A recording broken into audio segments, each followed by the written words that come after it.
Assembly की कायमा committee बराए दाखिला के गुज़िश्ता रोज़ होने वाले इजलास में डॉक्टर निम्रा कत्ल केस की गूंज सुनाई दी।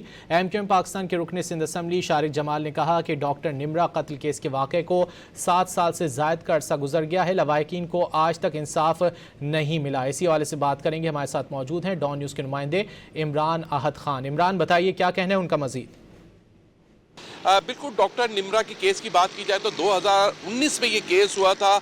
अब तक डॉक्टर निम्रा के घर वालों को इंसाफ नहीं मिला है।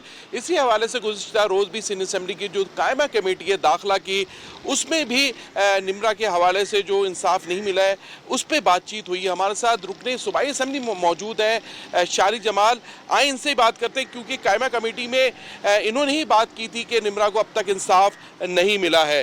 तो क्या वजूहत है, इनको इंसाफ क्यों नहीं मिला? 2019 का केस है ये। जो इनका एक ख्वाब था अपनी बेटी को डॉक्टर बनाने का, वो एक पुलिस मुकाबले में जो डाकुओं से मुकाबला हुआ उसमें गोली लगने के बाद वो बेचारी शहीद हो गई थी। निम्रा को अब तक इंसाफ नहीं मिला। बड़ी शॉर्ट मेमोरी है हुकूमत की, तो वो भूल गए होंगे। तो मैंने कोशिश की, जब उनके फैमिली ने मुझसे रब्ता किया कि मैं इस मसले को दोबारा कायमा कमेटी में उठाऊँ, और अच्छा रिस्पॉन्स दिया है। जो चेयरपर्सन है फरियाद तारपुर साहिबा, होम मिनिस्टर रियाल अंजार साहब, IG सिंध जो हैं ओटो साहब, उन्होंने इमरान आहद खान गुफ्तगू कर रहे थे। बहुत शुक्रिया आपके वक्त का।